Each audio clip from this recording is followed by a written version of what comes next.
a video of this meatball mixture that I'm going to make. So it's quite a lot actually, and we're going to do quite a few different things with it. So I've got some pork shoulder which I have been curing for a couple of weeks. So I just rubbed it in salt and I had it in a Ziploc bag in the fridge. Kept turning it over every couple of days, and it turns it into like a bacon. So it turns quite an okay meat into something a little bit more special just by curing it for a couple of weeks. So I've minced that with all the fat, with most of the fat as well, and then so the recipe is for meatballs. Well, a ratio of about 450 grams worth of mince to one slice of bread to one onion to one egg. I haven't added the egg yet. No need to season it because the seasoning was already in the pork, so it's already like essentially bacon mince, because it's been rubbed in. It's had the salt rubbed into it and sat in the fridge for a couple of weeks. So also, I haven't put the eggs in yet, but what I'm going to put in is I've got these bacon, I was rendering some pork fat down, and these are all the crispy bits that are left over. I kind of thought, they'll be nice to go in, won't they? That'll add a bit of a depth of flavour. So I've just crunched them up a little bit, so they can go in as well. And I put some pepper in, and then, so we want 6 eggs, and they're going to smoosh all this together. Now, and I can't decide if this is going to be one epic video of all the things that I do with this, or it's going to be a few different videos with a few different ideas. So this might be the. Sorry, I'm just doing something with the eggshells. This might be one long video, or it might be a few shorter ones. We'll kind of see how we go.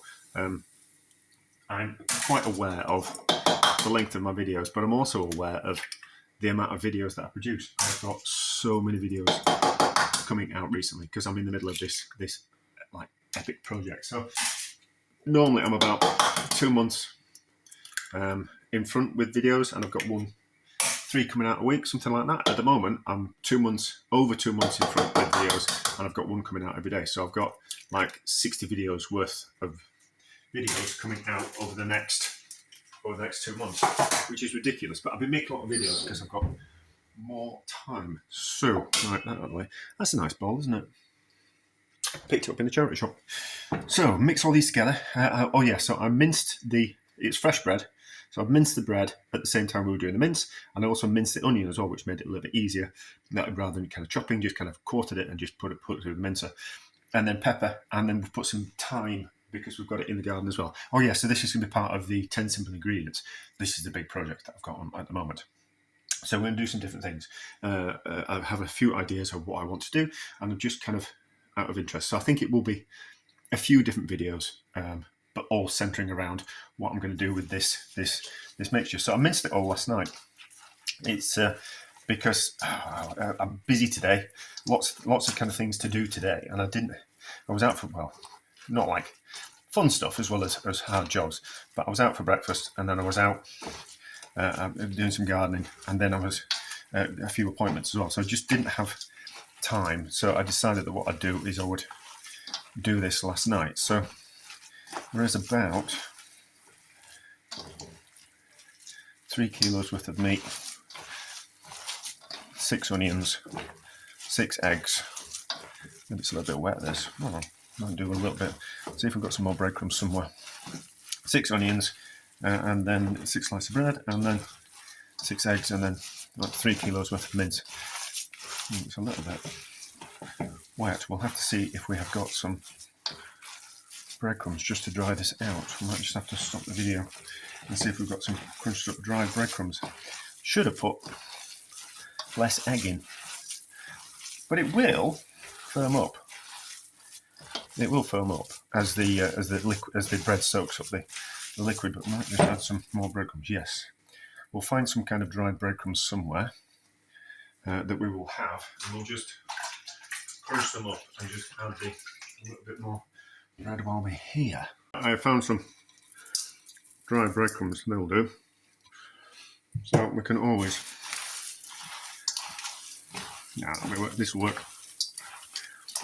Yeah, so I should have added 4 eggs and then see if we needed a 5th and a 6th. We didn't.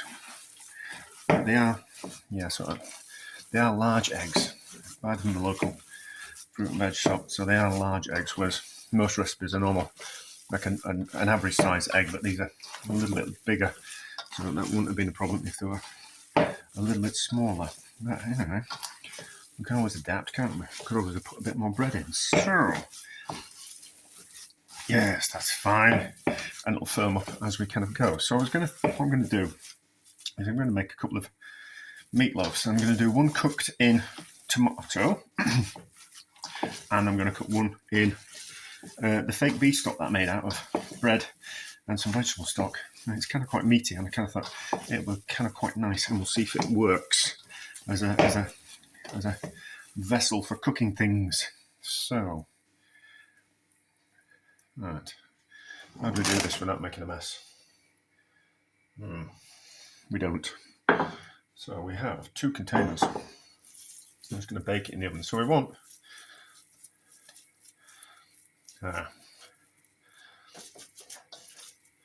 don't know how much we need. I'm not that bothered about it being the right kind of size. What we really should do is put some of the stock in the bottom so it doesn't stick to the bottom of the pan. So maybe like a third, a 1/6 of the weight of this. Yeah, we really could do with some tomato and some on the bottom there. So it's just a simple tomato sauce that I made. It's just onions and tomatoes, so it's the same as it fits within the 10 simple ingredients, because we've got tomatoes and we've got tinned tomatoes and we've got onions. So I just need to puree it down so it's a little bit smoother. That should be fine. Yeah, we'll do that. As always, I am ill prepared. So, fakey beef stock in the bottom of that, like that, just so the meat doesn't sit on the bottom of the container. And then both can get turned on. And then we want some tomato in the bottom of the other one for the same reason. I don't want it to not fry, but I don't want it to bake on the bottom. I want it to be cooked in the tomato sauce, which will give flavour to the tomato sauce and then the tomato sauce will give flavour to the meatloaf as well. So I suppose we could have just cooked this like a terrine, but let's do it like a meatloaf. A little bit more like that.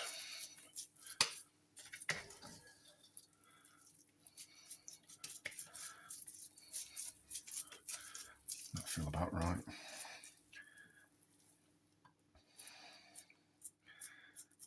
That feels about right. And we'll do the same with the other one, and then we can wash our hands in one go, and then top up after we've washed our hands, because all I really seem to do is wash my hands and washing up. I'm always just washing something, whether myself or containers and spoons. But anyway, so that can go in there like that. Press down a little bit. It will shrink, but that's okay. Right, wash your hands.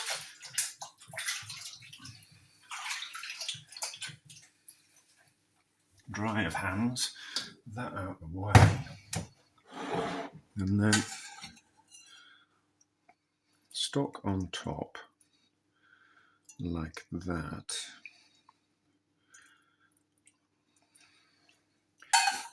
Might go a little bit jellified. That'd be kind of quite interesting, wouldn't it? And then tomato sauce on top like that.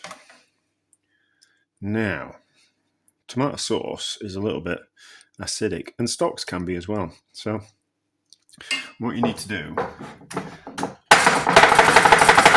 is just put a bit of baking parchment on top of that, like that. And then we're going to put some foil over the top of that, just to stop the foil coming in contact with the top of the tomato sauce, because it will start to eat into the tomato sauce. So that's like that, and then they're going into an oven at about 100 degrees to start off with, because I've got some sponge fingers I want to dry out to start off with. So they'll take about an hour. So they might as well all go in at the same time. If I was to put sponge fingers in at 150, they would burn kind of quite quickly, which is not what we want. So I'd rather put these in at 100 to start off with, and then when the sponge fingers are ready, we can just pull them out. So, do I need any more explanation? No. Ordinarily, I just put these in at 125, 150, just to gently cook. I'm not after a rapid boil. I just want a gentle cooking, and then everything will be nice and super and soft. I'm not a huge fan of cooking things rapidly. I always think if we can cook things low and slow, even though the ingredients that we put in, we could fry this kind of quickly and it would be tender.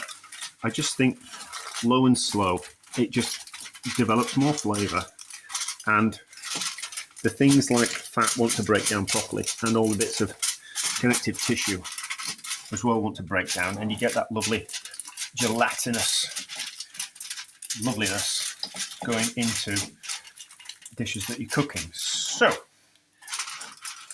going in at 100, because we're going to dry out some sponge at the same time, because if we're having the oven on, we might as well be doing two things with it. Otherwise, they'd be going in at 125, 150, something like that, for 3 hours, something like that. But these are being for about 4. Let's have a look at these. They sound like they're bubbling. So, they will be cooked. Yeah, okay. Although, yeah, I think something's wrong with my oven. I think it's a little bit too hot. Looks alright. Looks alright. Stick a knife in. See what we think. It's nice and tender all the way through. They're certainly cooked. Let's cut into it. Let's just cut into it. Really should take a picture. Nah, it would be a rubbish picture, won't it? Let's just cut into that.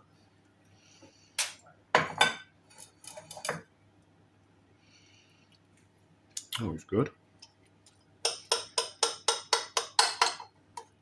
It's nice and thick sauce, is that? That's going to be rich.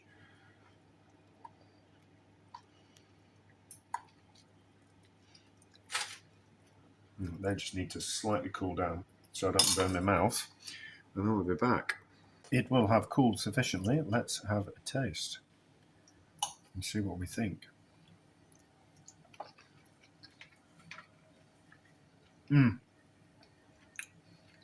That's lovely, is that? That was lovely. I think so. People talk about ratios of pork to mince, or not pork to mince, pork to beef, or beef to veal, or pork to veal. But I think pork shoulder and brining it, and like a dry brine, so plenty of salt in a Ziploc bag for 2 weeks in the fridge. I think it turns pork into something a little bit special. So,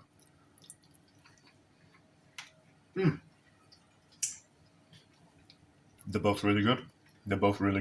I think those are delicious. It's certainly a winner. So there will be some more videos. Going to do them separate. So there will be some more videos of what I do with that meatball mixture. Really, there should be some cheese in a meatball, but there isn't cheese in the 10 simple ingredients. So it's just going to be that meatball mixture done in different ways. And I kind of think, and that's what you really should be. That's what you really can do. It's kind of like make the meatball mixture once and then serve it in lots of different ways to vary your meals, rather than just having a meatloaf. We can have some meatballs, and we can have hopefully make it into a burger as well. and a few different kind of things just to make it a little bit more interesting. But those, lovely. I hope fresh. Fake beef stock, did we? So we need to see how that tastes. Obviously, it'll take on the meaty flavour of the pork. But how does it taste? It tastes like a really meaty consommé. That's lovely, is that? But anyway, so the fake beef stock is in another video. A bit of a faff to make, but it's vegan, even though that's not. But anyway, lovely.